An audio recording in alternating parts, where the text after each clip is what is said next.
Okay, thank you for listening today. I'm talking about framing teacher success, identity standards and silences in developing country contexts. And I'm presenting on the land, from the land of the Bunurong people, the Makulin Nation and Werribee, Melbourne, Australia. And I pay my respects to their elders, past, present and emerging. Boundaries of land and learning fitting for a study on boundary crossing teachers. And that photo is of the waterway down the road from me here. Okay, this discussion stems from my doctoral research on out-of-field teaching when teachers are assigned to teach subjects or stages for which they are not formally trained. Contemporary scholarship now embraces a multi-dimensional framework encompassing qualification, capability, workload and specialisation. Hobbs and others, 2022. This is the big picture of my PhD, how out-of-field teachers and education systems define and negotiate success. Success is not fixed. It is a negotiated between I'll start that again. It's negotiated between identity and legitimacy. And this multi-dimensional perspective aligns with Barney and Williams 2025.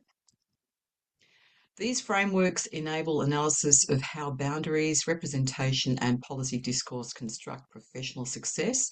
So this is what's underpinning my PhD. Main theories: Hobbes's boundary between fields model, media representation theory from Hall. As for the methodologies, looking at ethnography, and that's an online form of ethnography, reflexive thematic analysis, and what's the problem represented to be approached by Backy. So for this presentation, this is my focus, these three questions which have guided my analysis. How do standards define success? Where do they expose or silence out-of-field teaching? And what global ideas of success emerge? Just a caveat there, it's only 5 standards, so it's not totally global representative. So a note to hold, these standards also presume continual system expansion, a premise I'll test before we close.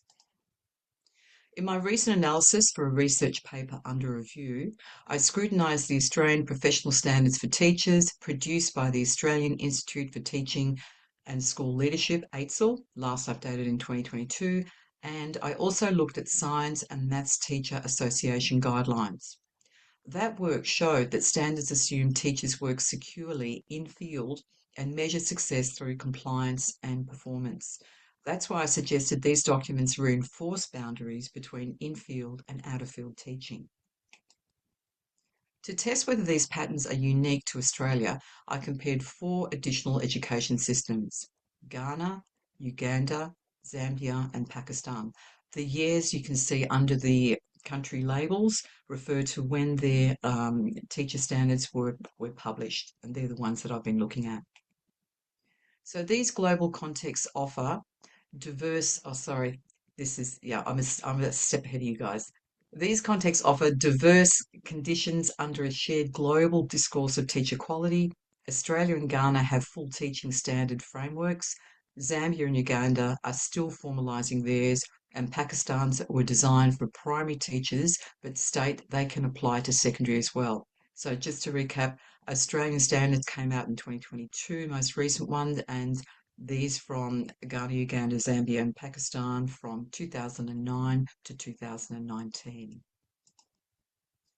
All published in English, enabling textual comparison.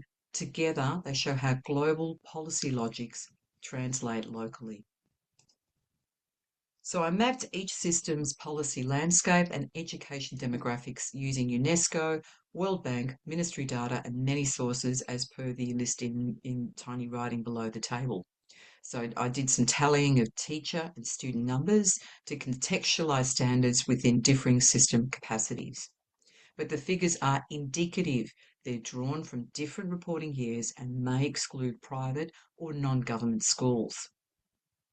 These data reveal how resource disparities mirror policy invisibility. Ghana, Zambia, and Uganda sit within the sub-Saharan African region, so it's projected to need about 15 million of UNESCO's stated 44 million additional teachers by 2030. That's roughly 1/3 of global demand. UNESCO TTF 2024. But population growth is slowing.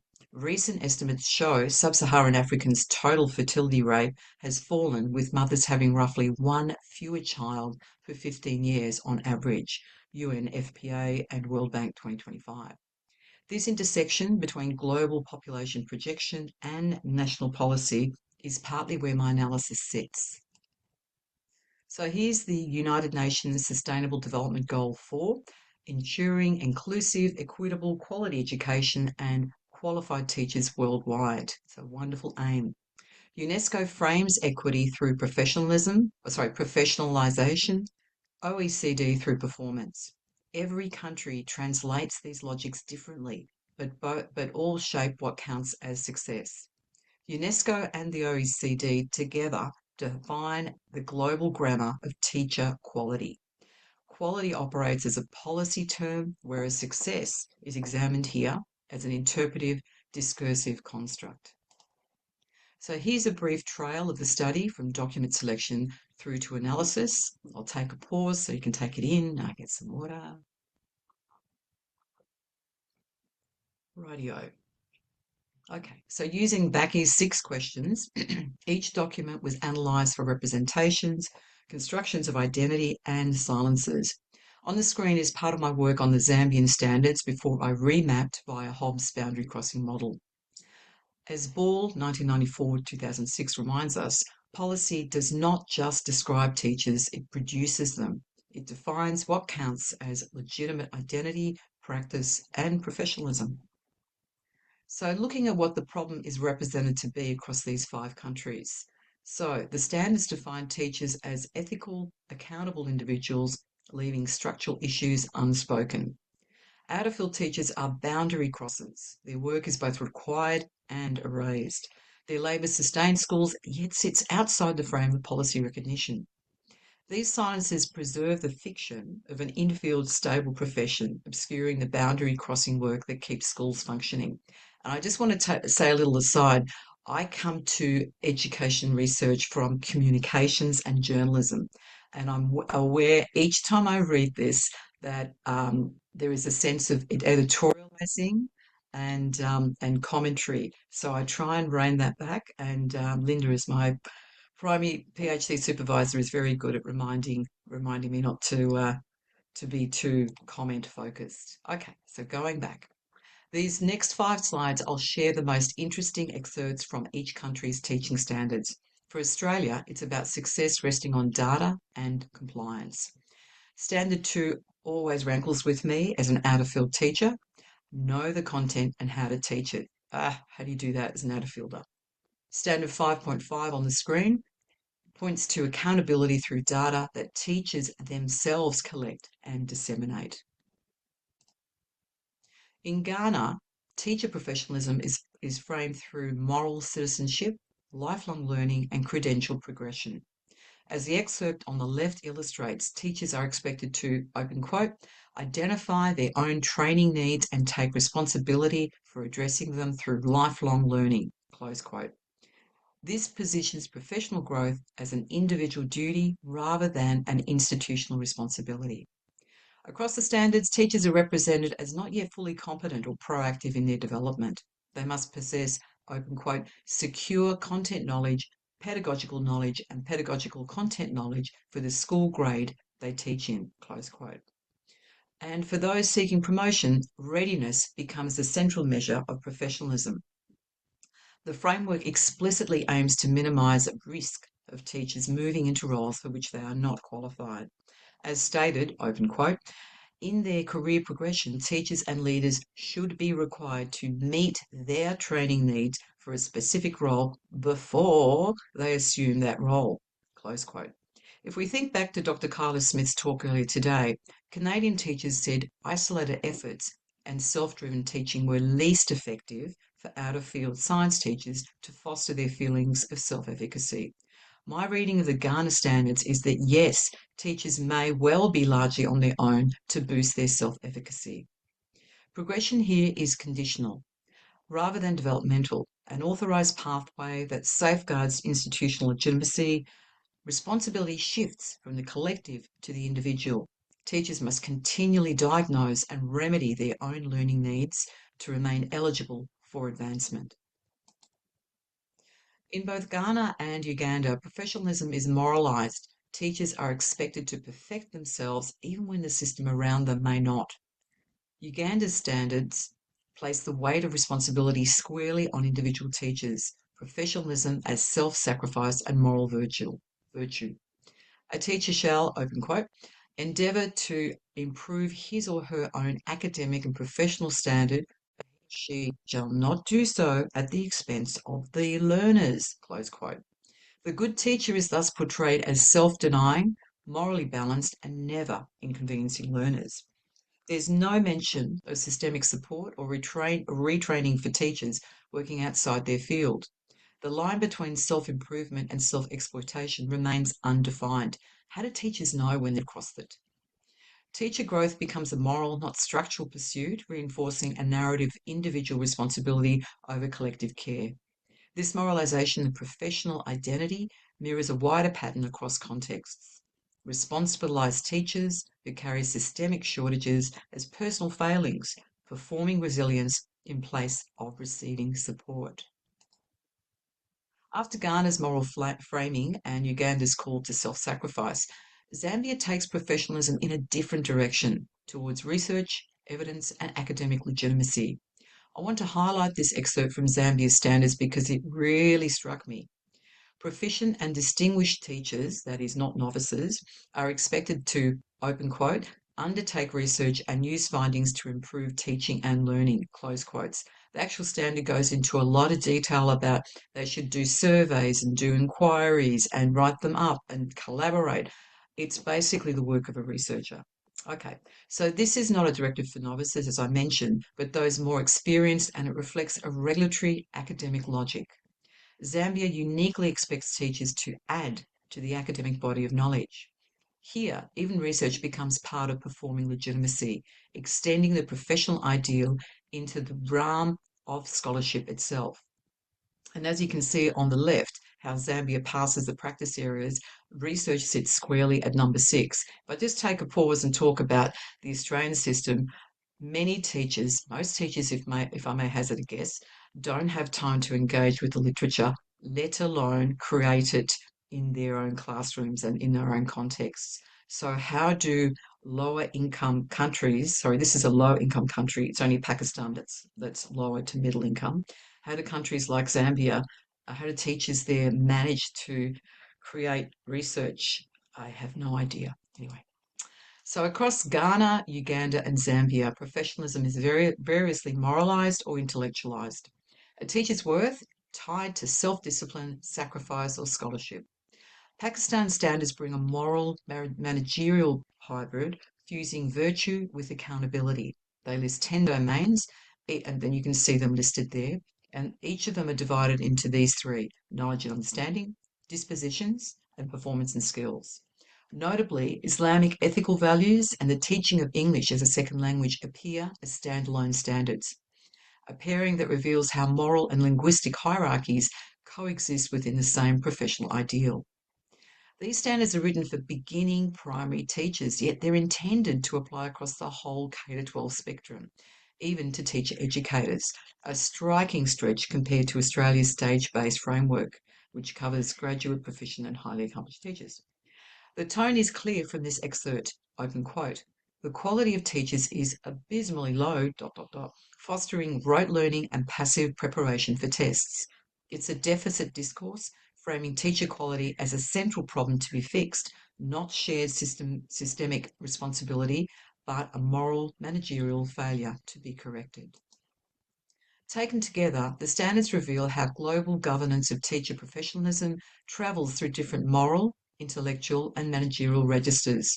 Whether framed as competence, virtue, scholarship, or accountability, each rearticulates the same global logic. Systems sustain themselves by making teachers responsible for their own success. This table brings the 5 national standards into conversation, showing not just what they include, but the discursive weights they carry.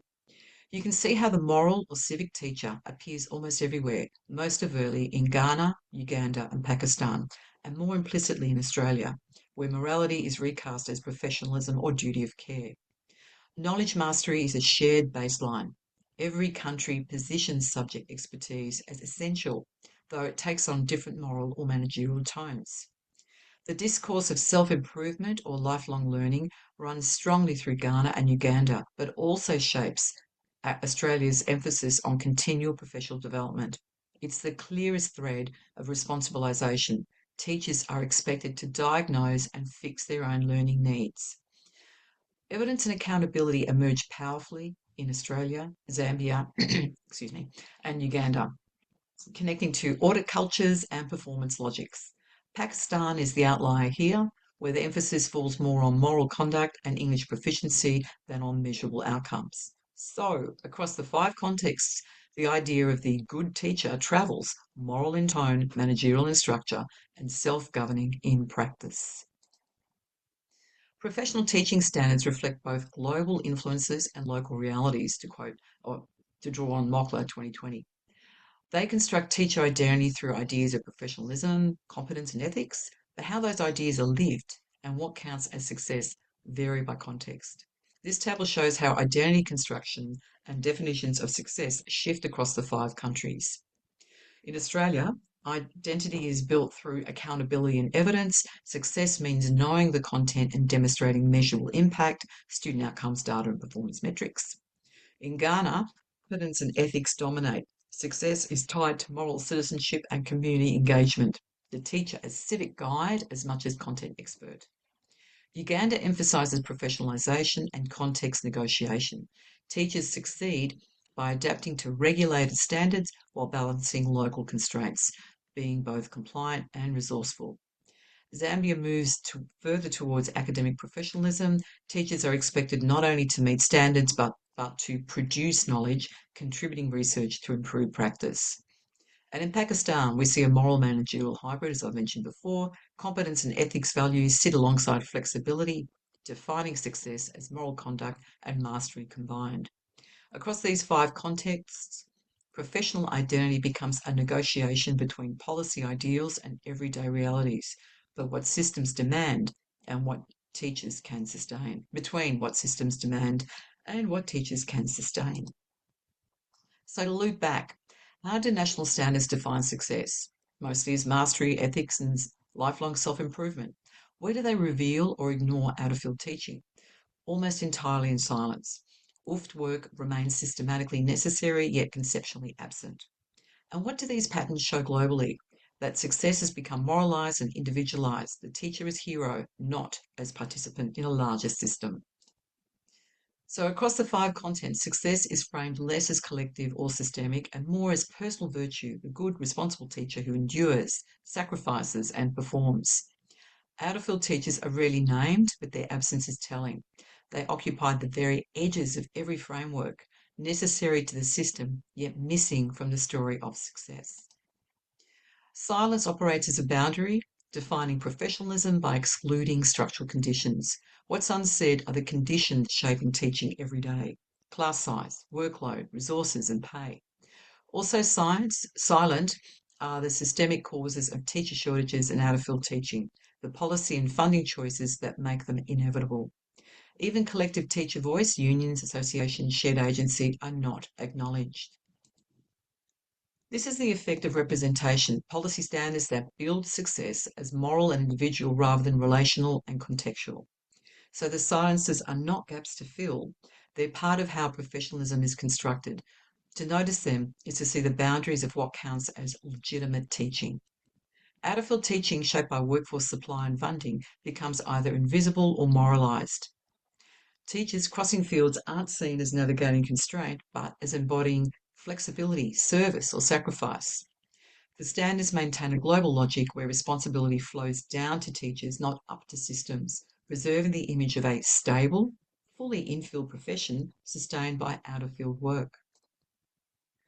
This preliminary research was completed mostly independently. It's indicative, shaped by a global North's perspective.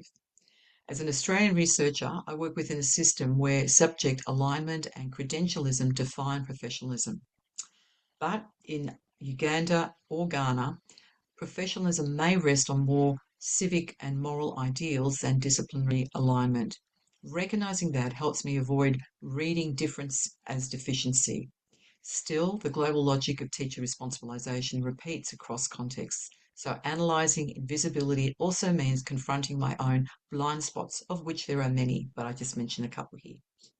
Epistemically, I recognise that I may have underweighed the informal and customary systems that shape teachers' legitimacy in these contexts.